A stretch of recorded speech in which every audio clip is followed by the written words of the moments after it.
pertama, kita baru saja mendarat di Bandar Udara Raja Haji Fisabilillah di Tanjung Pinang. Silakan tetap duduk dan mengenakan sabuk pengaman Anda sampai pesawat ini berhenti dengan sempurna dan tanda kenakan sabuk pengaman dipadamkan. Apabila membuka tempat bagasi kabin, untuk berhati-hati agar tidak ada barang yang terjatuh.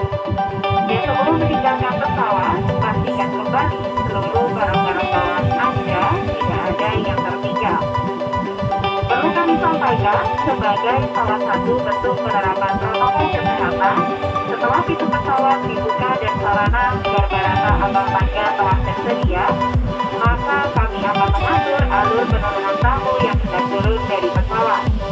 Kami akan mempersilahkan tamu pada 5 baris kursi pertama, kemudian diikuti dengan tamu pada 5 baris kursi berikutnya dan seterusnya. Kami juga menghimbau kepada seluruh tamu Lion Air untuk tidak mengambil bagasi terlebih dahulu pada tempat bagasi di atas, hingga tidak urutan sesuai dengan alur yang telah kami tentukan. Mohon untuk tetap menjaga jarak dengan tamu lainnya pada saat sudah turun dari pesawat. Kami ucapkan selamat berpisah dan terima kasih atas penerbangan